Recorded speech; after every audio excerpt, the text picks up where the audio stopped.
नमस्कार प्यारे छात्रों, आप हैं Rajkumar Patel sir YouTube channel पर। हम पढ़ रहे हैं निदानात्मक कक्षाओं हेतु मॉड्यूल विद्यार्थी अभ्यास पुस्तिका। आज हम कक्षा 9वीं की विज्ञान विषय का अध्याय 7 का नाम है गति। इस पाठ के प्रश्नोत्तरों को पूरा करेंगे। सबसे पहले वस्तुनिष्ठ प्रश्न है। प्रश्न पहला है, यदि कोई वस्तु समय के सापेक्ष अपनी स्थिति बदल रही है तो उसे खालिस्तान में कहते हैं, उसे हम गतिशील अवस्था कहते हैं। बा विकल्प को सही करेंगे। प्रश्न दूसरा है, प्रति इकाई समय में चली गई दूरी को कहते हैं, तो उसे चाल कहते हैं। पहला विकल्प इसका सही है। प्रश्न तीसरा है, वेग का एसआई मात्रक है, तो वेग का जो एसआई मात्रक है ms के ऊपर -1 की घात। सा विकल्प इसका सही है। प्रश्न चौथा है, वेग समय ग्राफ का क्षेत्रफल बताता है, तो यह विस्थापन बताता है। दा विकल्प को हम सही करेंगे। पांचवा प्रश्न है, निम्न ग्राफ के किस भाग में वेग एक समान है, तो आप देख रहे हैं ये चित्र दिया हुआ है, तो इसमें ए बी जो है आप ये देख रहे हैं ए बी, ये बी विकल्प इसका हमारा सही रहेगा। आगे अति लघुत्तरीय प्रश्न है। प्रश्न क्रमांक पहला है, आप एक वृत्ताकार मैदान के 2 चक्कर पूरे करते हैं, आपके द्वारा तय की गई दूरी और विस्थापन बताइए। इसका उत्तर है, तय दूरी बराबर वृत्त की परिधि का दुगुना कुल विस्थापन 0 है, क्योंकि हम अपनी प्रारंभिक स्थिति पर ही वापस आ गए हैं। प्रश्न क्रमांक दूसरा है, औसत चाल किसे कहते हैं। इसका उत्तर है, किसी वस्तु द्वारा तय की गई कुल दूरी और इस दूरी को तय करने में लगे समय का अनुपात को औसत वेग कहते हैं। प्रश्न तीसरा है, एक समान और असमान गति को स्पष्ट कीजिए। इसका उत्तर है, यदि कोई वस्तु समान समय अंतराल में समान दूरी तय करे तो उसकी गति की एक समान गति कहते हैं, उस गति को एक समान गति कहते हैं। दूसरा है, यदि कोई वस्तु समान समय अंतराल में असमान दूरी तय करे तो इसे असमान गति कहते हैं।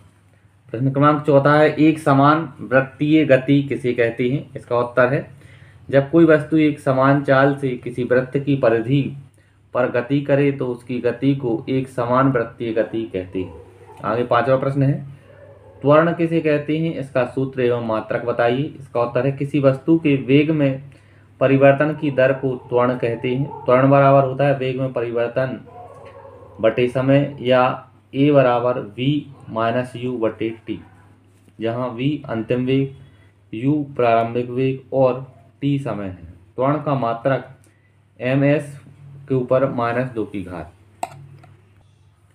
आगे दीर्घोत्तरीय प्रश्न है। प्रश्न क्रमांक पहला है, निम्न सारणी के लिए वेग समय ग्राफ बनाइए तथा कार द्वारा तय विस्थापन ज्ञात कीजिए। यहाँ एक सारणी दी, यहाँ समय सेकंड में है और कार का वेग ms के ऊपर का ये यहाँ दिया है। तो हम यहाँ इस सारणी को दोबारा से वैसे इस सारणी को हमने यहाँ बनाया।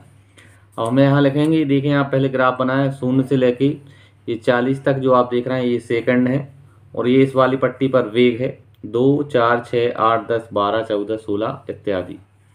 अब हम यहाँ देखें, विस्थापन बराबर ग्राफ का समय अक्ष से घिरा क्षेत्रफल। तो यहाँ OAB का क्षेत्रफल, तो OAB इसका क्षेत्रफल, तो 1/2 आधार गुणित ऊंचाई। तो आधार आप देख रहे होंगे OB आधार है, तो ये 0 से लेके 30 तक, B तक 30 है, तो आधार हो जाएगा 30, और ऊंचाई जो है AB बराबर होगी 12। ये आप देखें 0 से लेके यहाँ A तक, तो ये 12, तो यहाँ 1/2 आधार गुणित ऊंचाई। तो ये हमने 30 में गुणा करेंगे 12 का, या पहले 2 से 30 को काट लेंगे 15 बार, और 15 में 12 का गुणा करेंगे तो 180 आ जाएगा, ये मीटर। ये हमारा आंसर हो जाएगा। आगे देखें प्रश्न क्रमांक दूसरा है, रमेश अपने घर से 8 AM पर निकलता है एवं 2 मीटर प्रति सेकंड की चाल से चलकर 10 मिनट में बाजार पहुंचता है। वहां 15 मिनट रुककर 5 मिनट में घर वापस आ जाता है। उचित पैमाना मानकर रमेश की गति का दूरी समय ग्राफ बनाइए। हमें यहाँ लिखा दिया है, चाल बराबर 2 मीटर प्रति सेकंड, 10 मिनट 600 सेकंड में, तय दूरी बराबर 2 × 600 बराबर 1200 मीटर। अब हम यहाँ लिखेंगे, समय 8 बजे, समय अंतराल 0, विस्थापन 0, 8:10 समय अंतराल 10 मिनट, विस्थापन मीटर 1200। यहाँ 8:25 25, यहाँ लिखेंगे 1200 यहाँ आ जाएगा। 8:30, 30 यहाँ लिखेंगे, यहाँ 0 आ जाएगा। इसका ये सारणी आपको बनानी है और इस सारणी का जो चित्र है वो यहाँ बना है। आप देखें, ये 0 से लेके 30 मिनट तक ये समय है और ये 0 से लेके 300, 600, 900, 1200 ये स्थिति है मीटर में। और इस प्रकार से आप ये बनाएंगे, ये भी ये इस प्रकार से इस चित्र को आप बनाएं। प्रश्न क्रमांक 3 है, वेग समय ग्राफ की सहायता से गति संबंधी प्रथम समीकरण v बराबर u प्लस at ज्ञात करो। हम यहाँ ग्राफ में देखें, ये हमने चित्र बनाया है, आप ये देख रहे हैं समय सेकंड में o से t तक, ये cd, ये ab, ये वेग मीटर प्रति सेकंड में।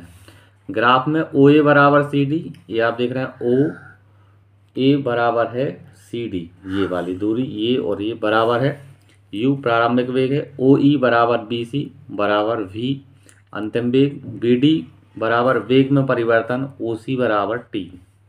अब BC बराबर BD धन CD, BC बराबर BD धन OA, V बराबर BD धन U पहला समीकरण, अतः वेग में परिवर्तन बराबर त्वरण गुणित समय, या BD बराबर AT समीकरण 1 में मान रखने पर। अब V बराबर AT धन U या V बराबर U धन AT, इस प्रकार से ये हल हो जाएगा।